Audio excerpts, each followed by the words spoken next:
안녕하세요. 자, 10회 실전 모의고사 보겠습니다. 1번, 위시의 표현 방식에 대한 설명으로 거리가 먼 것이라고 했죠. 자, 1번에 보면 어순을 도치 밑줄 치고요. 자, 위에 시에 보면 거기 마지막 문장에 보면요. 죽어도 아니 눈물 흘려오리다 라는 반어적 표현이 나오는데, 자, 본래 아니라는 부사어는 이 눈물 앞에 와야 될 게 아니라, 그죠? 즉 흘리오리다 라는 서술어의 앞에 와야죠. 따라서 어순을 바꾸어 사용하는, 즉 어순 도치가 있어서 의미를 강조했다. 맞고요. 2번 반복과 변조를 통해, 자 보면은 나보기가 역겨워 가실 때에는 7호조의 음수율을 보이죠. 말없이 고이 보내드리오리다, 영변의 약산 진달래꽃. 즉 말없이 고이 보내드리오리다도 역시 7자 5자 7호조의 즉 어조를 음수율을 보이는데, 거기 2연에서 영변의 약산 진달래길 아름따다 가실 길에 뿌리오리다 해서 살짝 즉 변형이 일어나는 걸 보게 돼요. 따라서 이와 같이 반복과 변조를 통해 즉 운율을 느끼게 했고 리듬감을 형성했습니다. 토속어를 효과적으로 구사하여, 어디에요? 바로 토속어는 어떤 지방 방언을 쓴다거나 지방을 드러내는 지명을 쓰면 우리가 토속어의 사용이다. 그리고 이는 향토색을 드러내게 되죠. 이연에 보면 영변의 약산이라는 영변이 곧 지명을 의미하니까 이는 토속어를 사용했죠. 그러나 묘사와 비유를 통해 내면 세계를 제시했다. 관계없죠. 정답은 4번.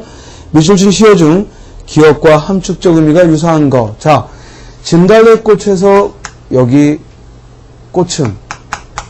진달래꽃은 뭘 의미해요? 즉 가시는 걸음걸음, 즉 뿌리겠다, 한아름, 즉 아름 따다가 가시는 길에 뿌리겠다, 마지막까지 드리고 있는 사랑이요. 또한 줄여밟고 가시옵소서 헌신이요 희생의 의미를 갖는 거죠. 그러면 아래에서도 그와 같은 님을 향한 나의 사랑, 헌신, 희생을 드러내는 걸 찾아야지. 자, 1번은 청산은 어찌하여 망고에 푸르르며 유순한 어찌하여 주야에 그치지 아니하는가. 우리 지난 시간에 이 시는 자연을 노래한 게 아니라 뭘 얘기했다고 그랬어요?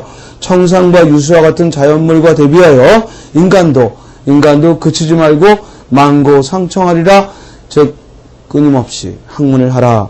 따라서 여기서 유수는 인간이 따라해야 될 그런 모범의 대상으로 썼죠. 2번 산촌이 눈이 오니 돌길이 묻혔다.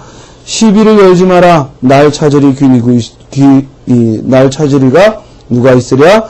밤중쯤 일편명월이 한 조각 달이 그 벗인가 하노라. 여기서 달은 즉 자연으로서 나의 벗으로서 표현을 했죠. 그런데 3번 내 마음을 베어서 저 달을 만들고자 했어요. 결국 저 달은 내 마음을 형상화한 것이고, 그래서 그 달을 만들어 뭘 하고 싶다?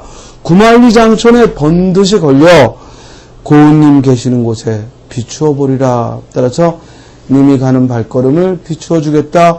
진달래꽃과 유사하네요. 정답은 3번. 4번 오동에 듣는 빗발, 오동나무에 떨어지는 그 빗소리에 무심히 듣건만 나의 시름이 많아 잎이 수송이로다.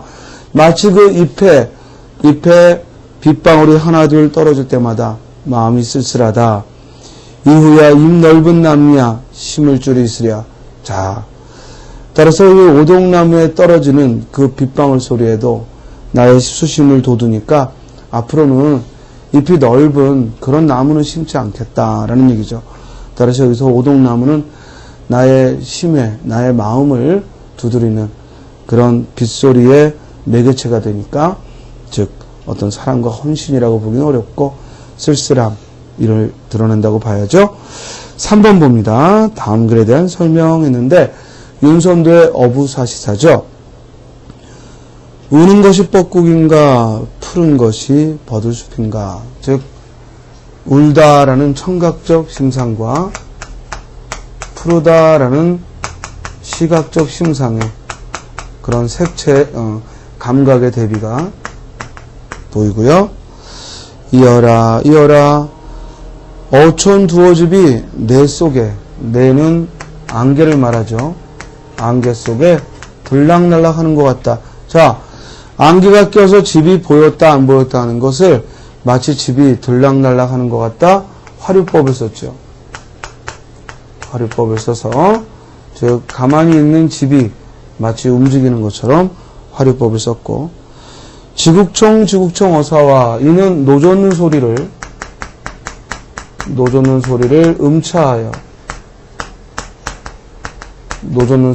음차하여 표현을 했고요. 맑고 깊은 연못에, 소는 연못을 말하죠.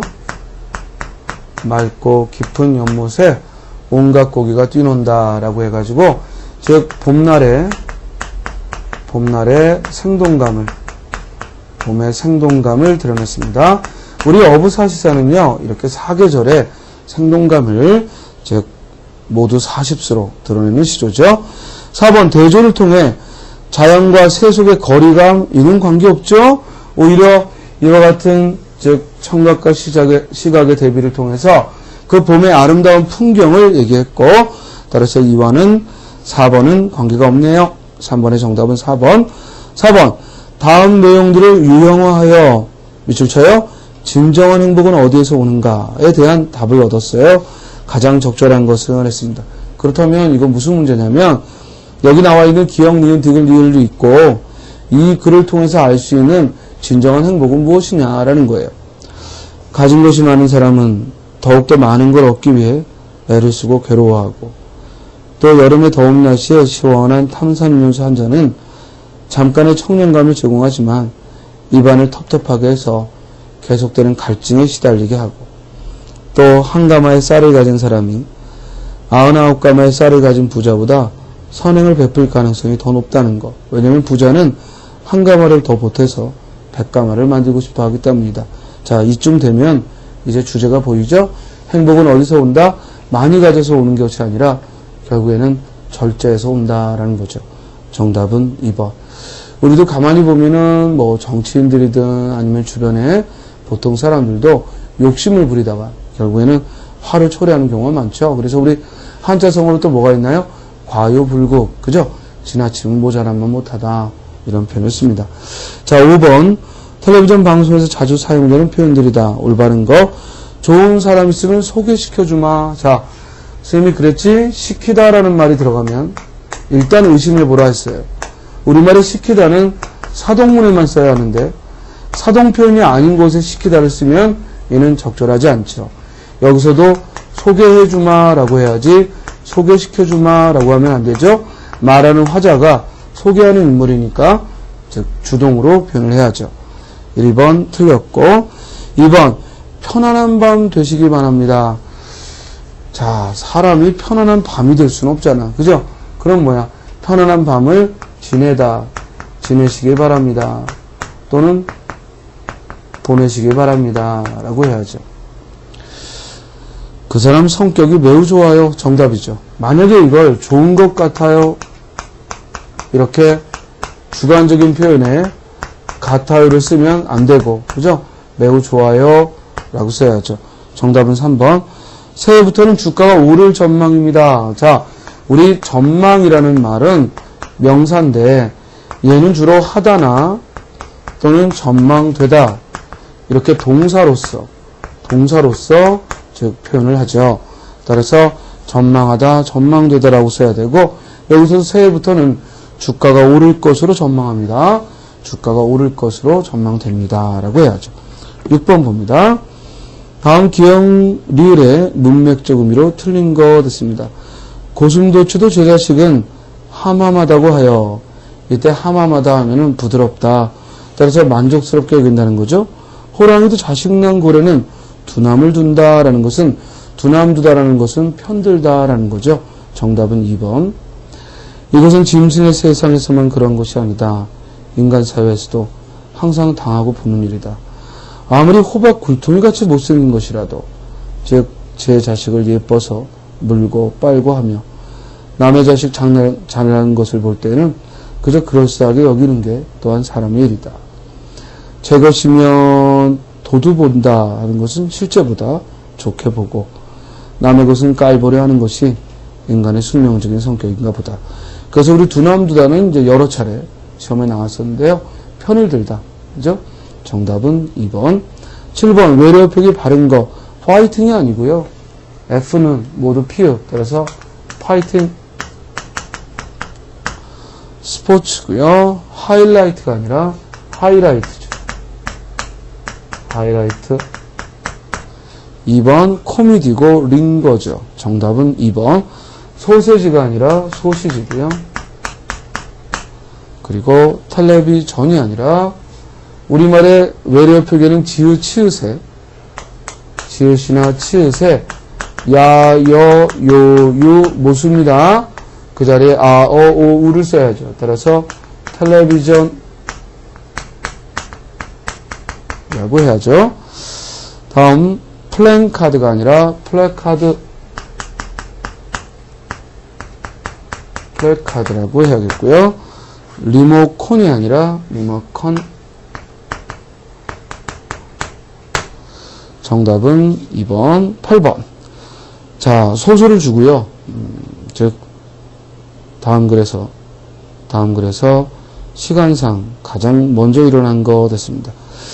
소설은 어차피 서사적 구성이기 때문에 시간적 순서로 쓰게 되는데 우리가 그 시간 순서로 쓸 때 즉 순차적으로 쓰는 방법도 있지만 역순회적, 그러니까 과거에 일어난 일을 현재 일어난 일을 먼저 얘기하고 다시 과거를 돌아보거나 이런 경우가 있죠.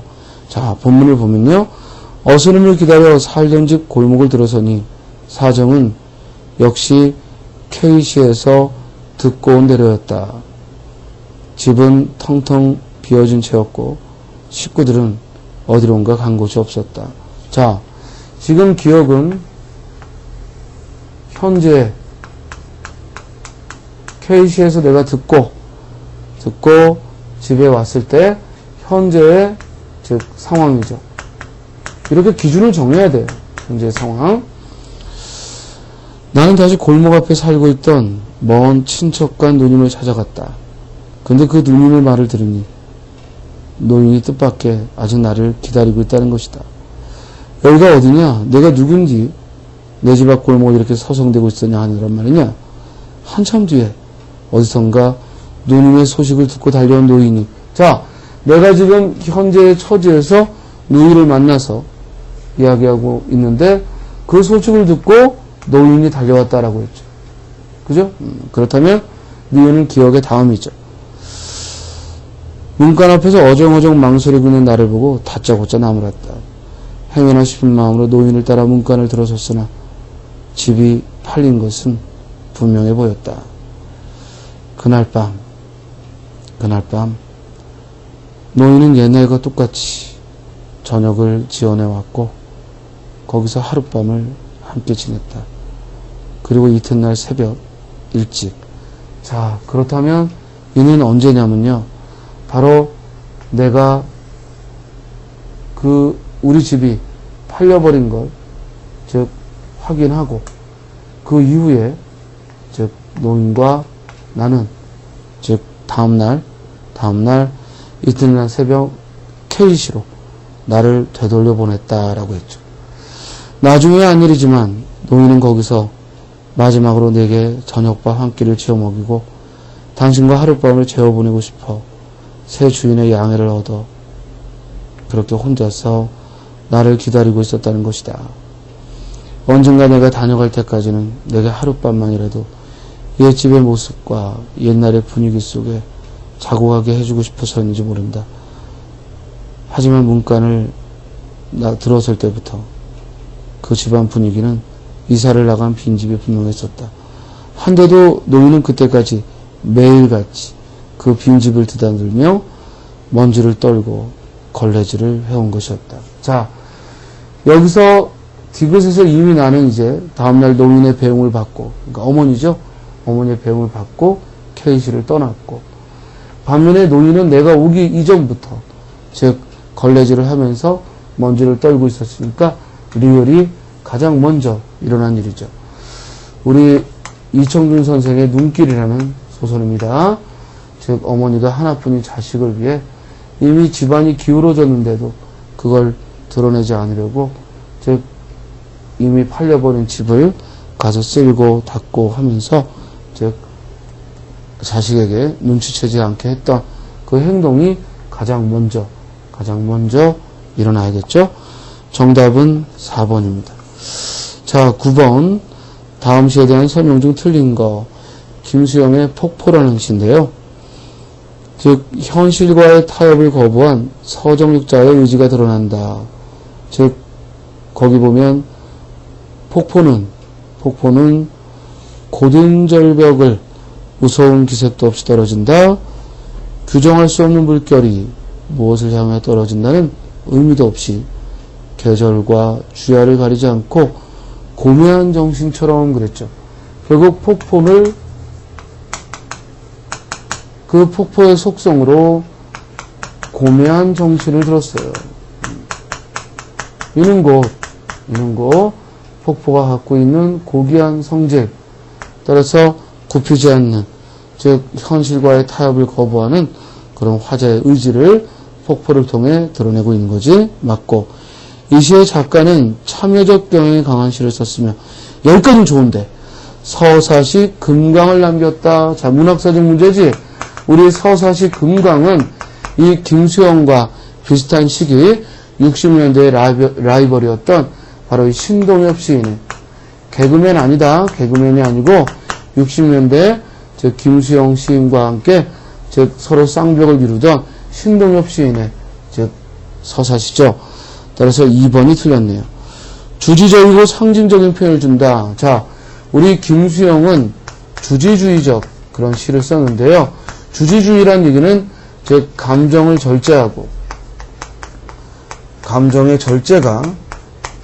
절제가 돋보일 때 우리가 주지주의라는 말을 합니다. 다음 첫 행의 고든 절벽은 극단적 상황을 표상하고 있다. 따라서 고든 절벽, 곧게 내지는 절벽은 바로 현실의 그런 힘겨운 모습, 현실의 어려운 처지를 상징적으로 드러냈죠. 정답은 2번, 10번. 법조문을 쉬운 우리말로 고쳤다. 바르지 않은 것 됐습니다. 자, 이웃 거주자는 즉 전황의 사태가 이웃 토지의 통상의 용도에 적당한 것인 때에는 이를 밑줄 쳐 인용할 의무가 있다. 참을 인자 받아들일 용자인데 이를 인용하게 되면 우리말로 이해했을 때는 헷갈릴 수 있으니까 참고 견디다. 잘 바꿨죠? 2번 소멸시효가 완성된 채권이 그 완성 전에 상계 밑줄 치고요. 이때 상계도 우리가 잘 쓰지 않는 한자어인데 이를 막계산이라고 바꿨습니다. 잘했죠? 다음 교시자나 또는 방조자는 이 교시자는 어떤 지시를 내린 자야. 즉 사실을 숨긴 사람은 은닉자고 사실을 숨기는 자는 은닉자고 교시자는 지시를 내리는 사람이니까 틀렸네요. 정답은 3번. 됐죠? 11번 봅니다. 2층 옥상에 올라가서 세상을 다 내다볼 수 있다고 자부하는 것. 이 말은 뭐냐면 자기가 바라보는 세계가 전부인 양 여기는 것. 즉 매우 좁은 소견을 말하죠. 이럴 때 우리는 한자성어로 뭐라 해요? 좌정관천 또는 정저지화 등의 말을 씁니다. 자, 격화소양은요. 격화소양은 신 신고 발바닥 긁기라는 속담과 관계되는 건데 신발 신고 발바닥 긁기. 즉 이 말은 격화소양 이 말은 즉 문제 해결이 충분치 않을 때 그래서 일시적인 해결책일 뿐일 때 우리가 격화소양이다라는 말을 해요. 2번 등록망초 이는 농나라를 얻었더니 총나라도 갖고 싶다. 즉 우리 말 타면 견마 혹은 경마 잡히고 싶다. 말 타면 견마 잡히고 싶다. 자, 원래는 이끌 견자 견마인데요. 사람들이 경마 발음하니까 둘 다 돼요. 그러니까 요즘 말로 하면 뭐야? 차를 샀더니 이제 운전사가 두고 싶은 거야. 결국 사람 욕심은 끝이 없다. 등록 만족. 자, 우의독경은 뭐야? 쇠귀의 경읽기. 그죠? 쇠귀의 경읽기. 결국 무식한 거지. 못 알아듣는 거. 자, 여기서 하나 주의할 게 있어. 이렇게 소의 신체와 관련된 걸 쓸 때는 쇠를 써도 되고 소를 써도 돼요. 쇠뿔, 소뿔 다 돼요. 쇠가죽, 소가죽 다 돼요. 이해돼요? 그러나 소가방은 돼도 쇠가방은 안 되죠.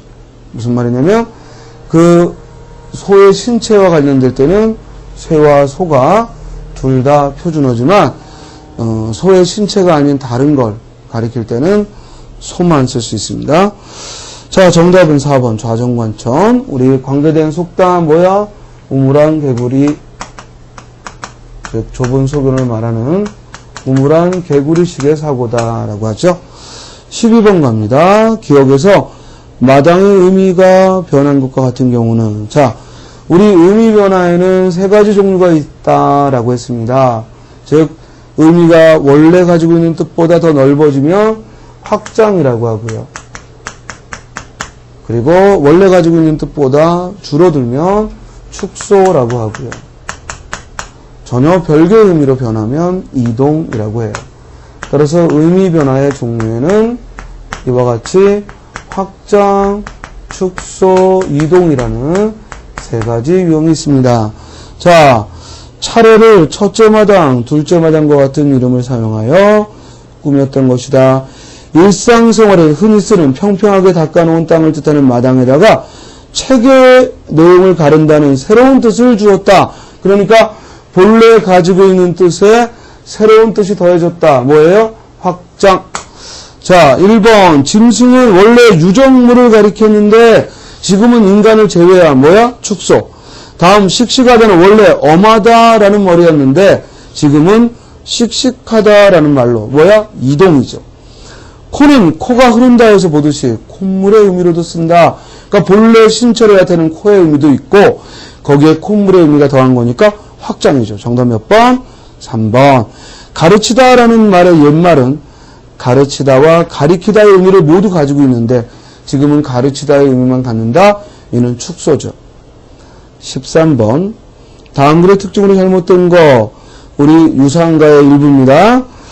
층암절벽상의 폭포수는 콸콸 수정염을 들이운 듯. 이때 수정염의 원관념은 뭐야? 폭포지. 폭포가 마치 수정으로 된 발을 떨어뜨리듯 이골물이 주르르르 저골물이 솔솔 여러 열골물이 한데 합쳐져 천방져 지방져 소크라지고 펑퍼지고 넘쳐나고 방울지고 저 건너 병풍 속으로 으르렁 콸콸 흐르는 물결이 은옥같이 흩어지니. 자, 뭘 표현한 거야? 폭포수의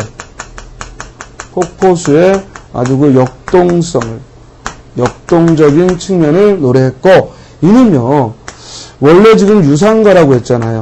유상가라는 그 잡가에 수록되어 있는데 이게 똑같은 게 바로 우리 판소리 수군가에도 이 장면이 들어가 있어요.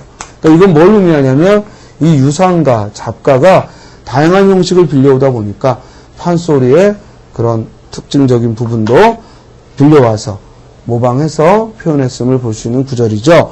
자, 이는 무엇보다도 생동감 있는 모습을 통해서 언어미가 두드러지고요.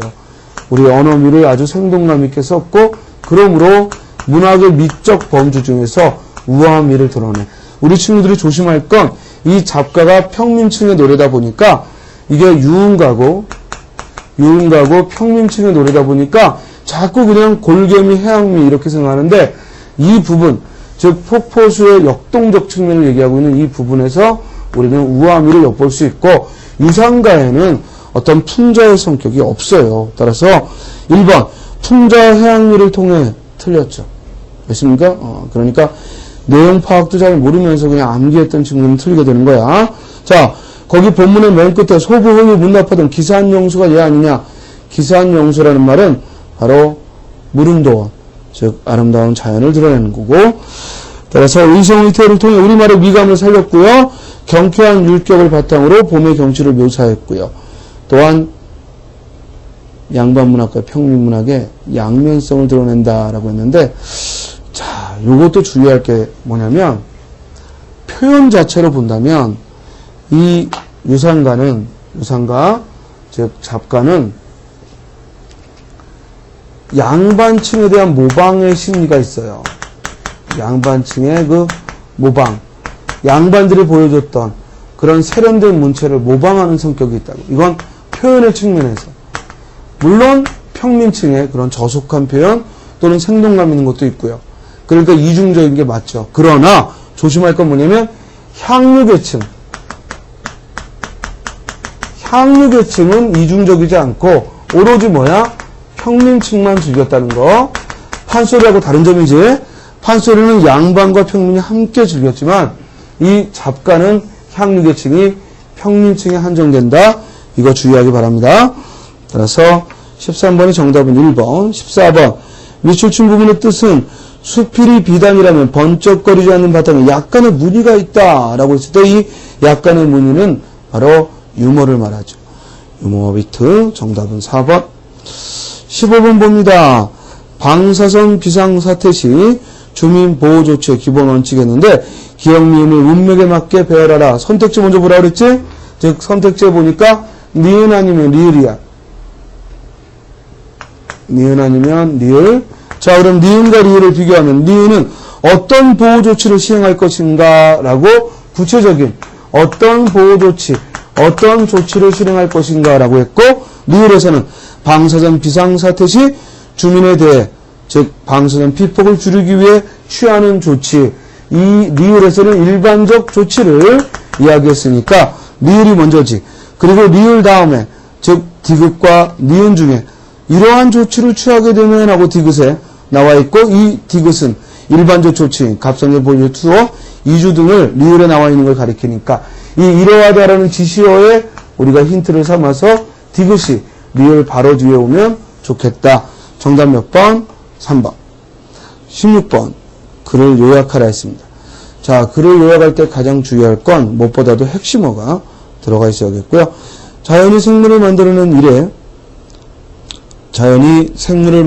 이래 생물과 자연환경은 상호작용을 되풀이하여 상호 진화를 일으켜왔다. 자, 여기 생물과 자연환경은 즉 상호작용을,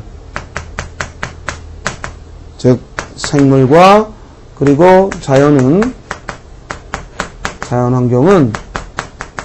상호작용을 했다.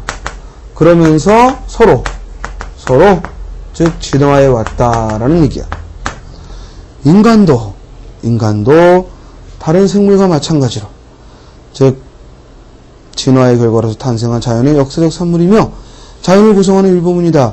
인간은 자연적 존재이며 자연환경 없이는 살아나갈 수 없다. 자, 여기까지는 즉 생물과 자연은 상호작용한다. 생물의 일종인 인간도 자연이 없이는 살 수 없다. 인간과 자연은 때려야 뗄 수 없는 관계다 하는 얘기를 썼어요. 그런데 바로 뭐 나왔어? 그러나. 선생님이 그랬지? 그러나 접속어 나오면 앞에 거 꽝. 됐습니까? 그러나 한편 인간은 다른 생물과는 근본적으로 다른 성질을 갖고 있다. 다른 생물의 경우에는 있는 그대로 자연의 몸을 맡기며 생존하며 생태계 전체의 균형을 유지하는 역할을 하고 있지만 인간은 밑줄쳐 목적의식적으로 기술을 이용하여 자연에 적극적으로 작용하여 자연을 인간 생활에 쓸모있도록 가공하는 행위인 생산활동을 한다는 특성을 지니고 있다. 따라서 인간은 다른 생명체와 달리 생산활동을 한다. 생산활동을 하는 존재다. 인간은 생산활동을 하는 존재다. 이 얘기를 하고 있죠. 따라서 이 글에서 즉 요약을 할 때는 이 내용이 반드시 들어가야죠. 그죠? 즉 인간은 생산활동을 하는 존재다. 인간이 지구상에 등장했을 때부터 여러분들이 지구상 띄었을까 붙였을까? 자, 상은 뭐뭐 위에 하고 공간적으로 위라는 의미를 가질 때는 띄어 쓰는 거야. 지구 띄고 상에. 지구상에 등장했을 때부터 자연은 인간화되기 시작했고 자연의 인간화는 시대와 함께 확대되었다. 자, 여기 인간화라는 말이 나오죠.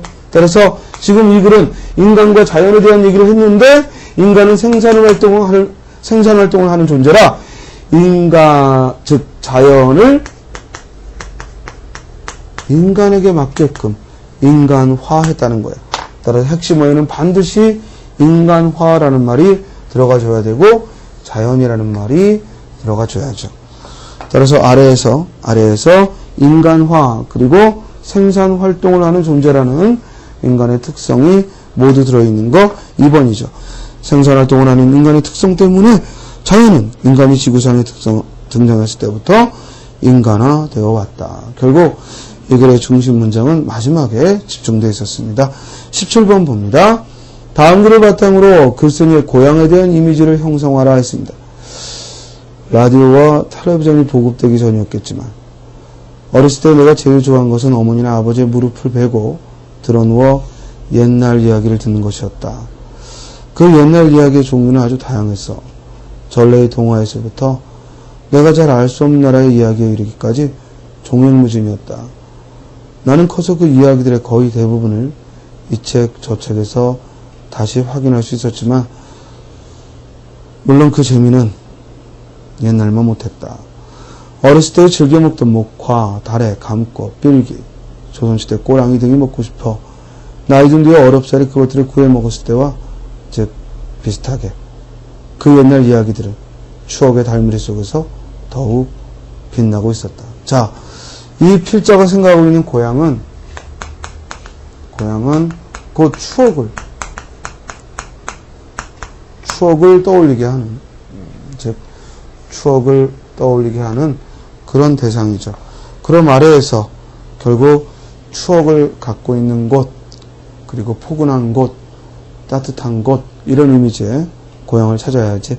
정답 몇 번? 2번이지. 언제든 가리 나중에 고향가 살다 죽으리.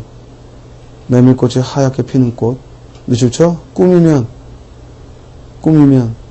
보는 낯익은 동리.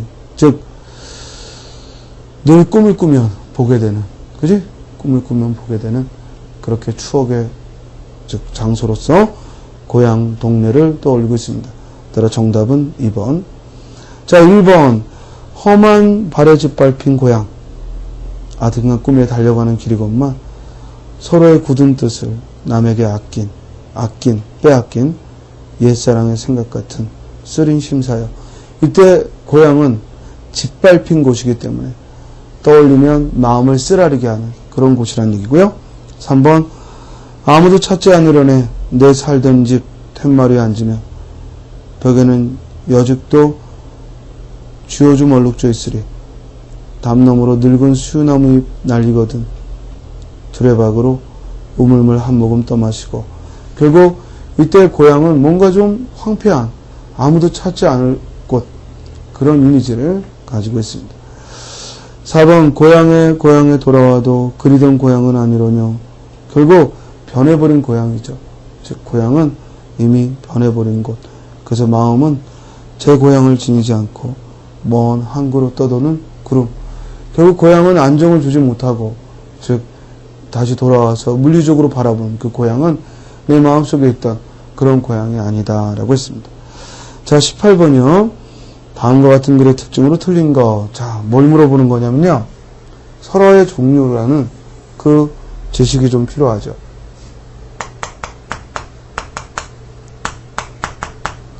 자, 설화에는 신화도 있고